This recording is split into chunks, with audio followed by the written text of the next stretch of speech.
അപ്പോഴേ കുക്കർ ബിരിയാണിയാണ് ഉണ്ടാക്കാൻ പോണത്.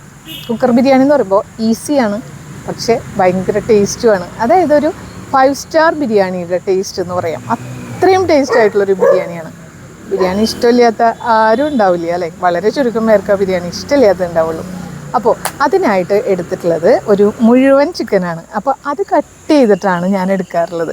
അപ്പോൾ നിങ്ങൾക്ക് അങ്ങനെ പറ്റിയില്ലെങ്കിൽ കടയിൽ നിന്ന് ബിരിയാണി പീസ് എന്ന് പറഞ്ഞിട്ട് മേടിച്ചാൽ മതി. അപ്പോൾ ശ്രദ്ധിക്കാനുള്ള എന്താണെന്ന് വെച്ചാൽ സ്കിന്നുള്ള ചിക്കൻ വേണം മേടിക്കാനായിട്ട്. അങ്ങനെ ആ ചിക്കനിലേക്ക് നേരിയതായിട്ട് അരിഞ്ഞ സവാളയും അതുപോലെ തന്നെ തക്കാളിയും പിന്നെ ഇഞ്ചി വെളുത്തുള്ളി പേസ്റ്റ്. അപ്പോൾ ഞാൻ ഓയിലിലാണ് ഇത് അരച്ചെടുത്തിട്ടുള്ളത്.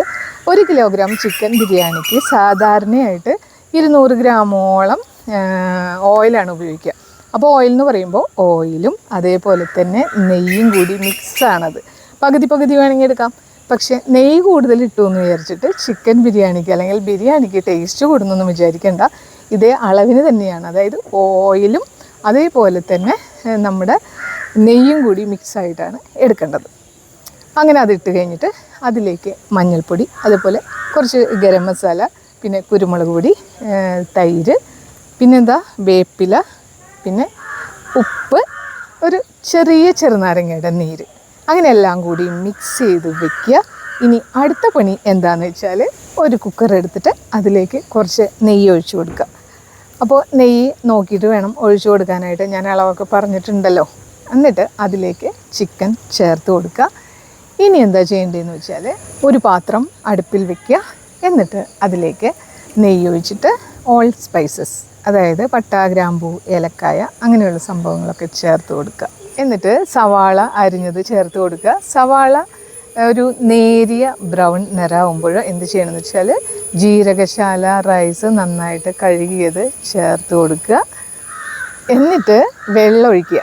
അപ്പോൾ വെള്ളത്തിന് പകരം ചിക്കൻ സ്റ്റോക്കാണ് ഏറ്റവും നല്ലത്. ഇത് ചിക്കൻ സ്റ്റോക്കാണ്.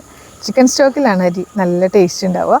അപ്പോൾ വെള്ളം ഒഴിക്കുമ്പോൾ വെള്ളത്തിൻ്റെ അളവ് എങ്ങനെയാണെന്ന് വെച്ചാൽ നമ്മുടെ ഈ ഒരു വിരലുണ്ടല്ലോ, ഈ ഒരു വിരലിങ്ങനെ മുക്കുമ്പോൾ ഈ വരയുടെ ഫസ്റ്റ് വരയുടെ അവിടെ നിൽക്കണം. അതായത് അരി തുടങ്ങിയിട്ട് ആണിത് മുക്കേണ്ടത് കേട്ടോ. എന്നിട്ട് മുക്കുമ്പോൾ ഈ ഒരു വരയില്ലേ, ആ വരയുടെ അവിടെ വേണം നിൽക്കാനായിട്ട്. പിന്നെ വെള്ളം ഒട്ടും കൂടരുത്, കുറഞ്ഞു പോയാലും. റൈസിനുള്ള ഉപ്പ് ചേർക്കുക. പിന്നെ അടച്ചു വെച്ചിട്ടൊരു തിള വരും വരെ വേവിക്കുക. എന്നിട്ട് തുറന്ന് നോക്കുമ്പോൾ കുമിളകളൊക്കെ വന്നിട്ടുണ്ടാവും. കുറച്ച് വെള്ളം വേണം കേട്ടോ അതിൽ. അപ്പോൾ അരി പകുതിയെ വെന്തിട്ടുണ്ടാവും. തീ ഓഫ് ചെയ്യുക. ഇനി എന്താ ചെയ്യേണ്ടതെന്ന് വെച്ചാൽ ആ അരി ചിക്കൻ്റെ മുകളിലേക്ക് ഇട്ട് കൊടുക്കുക. ഇളക്കാൻ പാടില്ല കേട്ടോ. എന്നിട്ട് അതിൻ്റെ മുകളിലേക്ക് നെയ്യ് ഒഴിച്ച് കൊടുക്കുക. നെയ്യ് ഒഴിച്ച് കൊടുത്തിട്ടും ഇളക്കരുത്. കുക്കർ അടച്ചു വയ്ക്കുക. ഫുൾ തീയിൽ ഒറ്റ വിസിൽ. 20 മിനിറ്റിന് ശേഷം നമ്മുടെ വിസിൽ മാറ്റുക. 25 മിനിറ്റിന് ശേഷം മാത്രമേ ഇത് തുറക്കാവൂ. അപ്പോൾ റെസ്റ്റിംഗ് ടൈം എന്ന് വെച്ചാൽ നമ്മുടെ കുക്കിങ്ങിൽ വളരെ ഇമ്പോർട്ടൻ്റ് ആണ്. തുറക്കാം.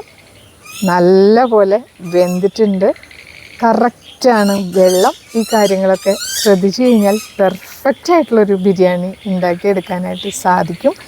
കുറേശ്ശെയായിട്ട് ഒരു പാത്രത്തിലേക്ക് ഇട്ട് കൊടുക്കുക. മല്ലിയില വിതറി കൊടുക്കുക. നല്ല ടേസ്റ്റാണ്, നല്ലൊരു മണമാണ്. ചിക്കൻ സ്റ്റോക്ക് ഉപയോഗിച്ചാൽ എന്താ പറയുക, അടിപൊളിയാണ്. വളരെ എളുപ്പത്തിൽ ഉണ്ടാക്കിയെടുക്കാം എന്ന് ഞാൻ പറഞ്ഞല്ലോ. വളരെ എളുപ്പത്തിൽ ഉണ്ടാക്കിയെടുക്കാം. പക്ഷേ പറഞ്ഞല്ലോ ഈ റെസ്റ്റിംഗ് ടൈം കഴിഞ്ഞാൽ മാത്രമേ ബിരിയാണിക്ക് ആ പക്ക ടേസ്റ്റ് കിട്ടുള്ളൂ. അത് വളരെ ഇമ്പോർട്ടൻ്റ് ആണ്. പിന്നെ ശ്രദ്ധിക്കാനുള്ളത് വെള്ളത്തിൻ്റെ അളവാണ്. വെള്ളത്തിൻ്റെ അളവും കറക്റ്റായിരിക്കണം. ഇതൊക്കെ ശ്രദ്ധിച്ചു കഴിഞ്ഞാൽ നിങ്ങൾക്കും പെർഫെക്റ്റ് ആയിട്ടുള്ളൊരു ബിരിയാണി ഉണ്ടാക്കിയെടുക്കാം. അപ്പോൾ അടുത്ത വീഡിയോയിലൂടെ കാണാം. അതുവരേക്കും ബൈ.